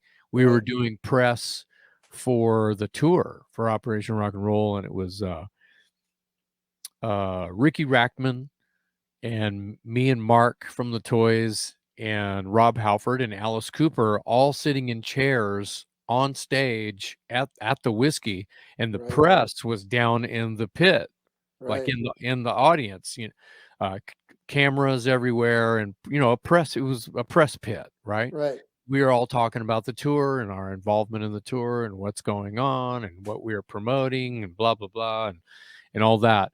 And that was awesome. But once again, I'm not hanging out with Right. Alice and Rob. I want to have coffee with those guys and go, you guys changed my life, man. Right. It's a trip being in here with you guys. You guys hear it all the time. I know you don't want to hear it again, but wow, Yeah. So just even to be able to hug those guys and being, I've never hugged those guys, but I want to give them all the love, right? Because Right. they're just huge influences on me. So I'm on stage with idols, right? Me and Mark are just like going, man, we are like a fish out of water here. I'm not worthy the whole Yeah. night. Then immediately after, the photo ops were all over the place outside because the label had rented these Jeeps and tanks, Yeah. right? A tank and a Jeep. Me and Mark were in the Jeep in the back, and Alice and Rob were inside or on the tank rolling down Sunset right in front of the Whiskey. Right. And then I think they'd go around the block and do it again. And there's cameras on either side of the street taking pictures. And someone who's in charge of the whole thing goes, hey, Jason, you need to get up there. The bummer is Mike Howe and, Metal Church and Motorhead. There was no representatives from those artists Right. that showed up. And I don't know why. It's okay, because this may not have happened because it was Right. small real estate on top of a tank. Oh It's yeah. it's a big tank, but it's a little bit odd shaped, and there was not really a whole lot of places to sit down. Or I think Rob and Alice were actually inside the tank, and their heads are popped up. Oh They can yeah. up like this, but I'm sitting next to the gun turret. Someone had said, "Jason, hey, get out of that Jeep and climb up on that tank with those guys." And I'm like, "What? Really? Me?" And that picture is right over Everywhere. there. It's Yep. right over there. You've seen it? Oh yeah. You've seen, yeah, I yeah. have. So riding on a tank with Alice Cooper and Rob Halford is probably one of my most precious moments. Obviously. And when I look at the photo, I tell my friends, I'm like, you know what's going through my head right there? They're like, oh man, I can't even imagine. I'm saying, try to be cool. Try to be cool. Don't freak out. Don't fart. That's Alice Cooper. Well, I was outside. I could have farted. Those guys wouldn't have cared anyway. uh, that's awesome. I am a huge Cult fan, and I believe that was when one of the first times I actually saw you was opening up for the Cult. Do you have any cool Cult stories? Yeah, we had been out for almost a week and before we even met those guys. We were, opening for the Cult every night for almost a week until we finally, ran into them on the hallway, and somebody who was with us introduced us to the guys. Um, in my first meeting with Ian Asbury, the Right. singer, it was weird because it was like, "Hey, this is Jason. These Dangerous Toys. This is Ian." And the first thing out of Ian's mouth was, "Oh my God, you look exactly like the guitar player from Big Brother and the Holding Company." And I'm like, "Wow, that's an interesting hello. Okay, awesome." He goes, "Come with me." And I'm like, "What?" And I followed him out to his bus, got on his bus with him. He puts a VHS tape. I'm dating myself. It was 1990. Right. He puts a VHS tape in, and it's Big Brother and the Holding Company, Janis Joplin at like Monterey Pop Festival or something in the Yeah. 60s. And he's like, he pauses it on the guitar player. Like it Right. zooms in and he pauses it and he goes, "Your doppelganger." And I was like, "Oh man, I hear it all the time. People say I look like Axl. Oh, great. This is not another one. Here we go." Yeah. I'm just freaking out because I'm a fan, and Yeah. I'm meeting Ian Asbury, and I'm on his bus hanging with him.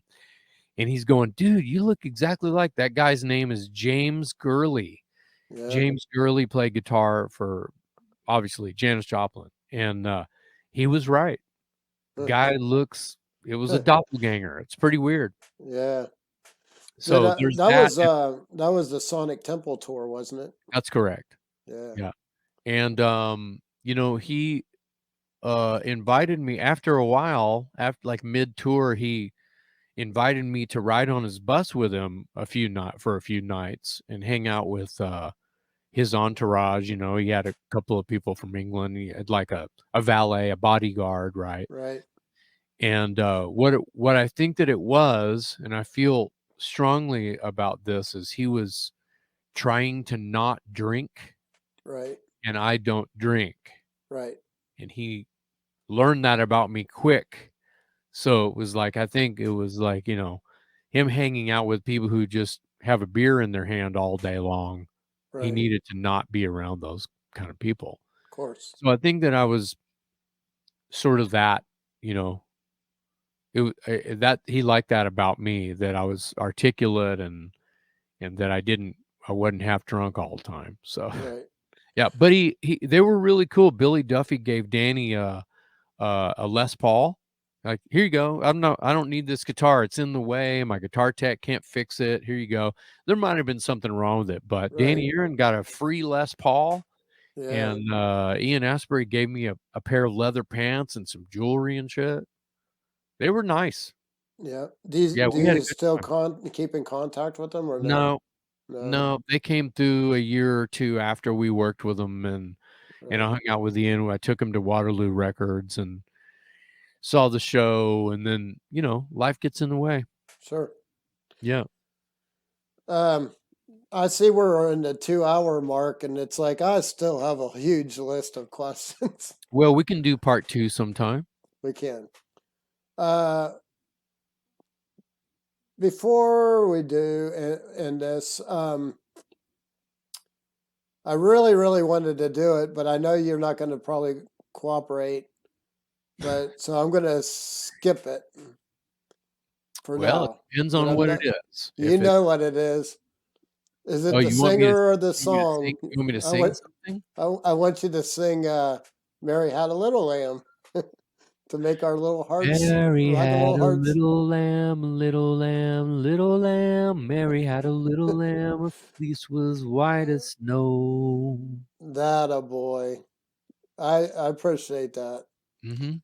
Um, I don't know what that was for, but I hope whoever gets to hear that well, enjoys it. the story was when I did the article about is it the singer or the song, and your quote was the greatest of singers and players could perform Mary Had a Little Lamb and make the most cynical listeners' heart race, and if they deliver it in the right, correct passion, that their reputation would proceed. I believe that, but I wasn't performing just then. I know, You but were you putting me still on sang the it spot. because I knew Yeah. I I was going to say, step up, Jason, and make our Yeah, little that hearts point race. that point that I made in a previous interview and that with that quote is true. Right, It doesn't matter what the song is. They could sing happy birthday with so much passion, it would make everybody in the room cry if right, they did it right. right, So, I believe believe it can be the singer, but see, an amazing guitar player can do the same with their instrument. Doesn't matter right, what instrument it is, you can play happy birthday, Mary had a little lamb, or, you know, 3 notes. If right, you play those notes with passion, you get an emotional response, then that's all you need. right. So, uh, so there was a whole lot of different plans when I started this podcast, and unfortunately, life smacked me in the face, and I'm unable to accomplish what I originally wanted to to accomplish doing this podcast. So the current goal is just to have these episodes out there in cyberspace one day. So hopefully one day when I'm gone, that somebody will stumble across, some kid will stumble across it, and it's very important for me that they stumble across and see or hear or discover my very favorite bands and people. And I said it in the beginning, you're a very caring and compassionate and awesome human being. And I appreciate everything you've done for me. The music, the handwritten letters, the videos, the ticks, the gold records, everything that you've done to help me put my friends on your podcast. I want the world to know that you are the very best person that I've ever known. And I really appreciate that. That's really sweet, Paul. I don't know what to say to that other than thank you, and No, all thank all we you. can all we can do as people is just be the best people we can and try to recognize the good in people and as well as the bad and try and, make the best of whatever moments we share together. So I really appreciate you saying that. Thank you so much. It means a lot to me. And like I said, hopefully someday somebody will stumble across this and hear that story about you writing scared, because that means a lot to me. Well, I had help, but Yeah. you're welcome. All right. Thanks a lot, Jason. You have a good evening. Of course, you as well.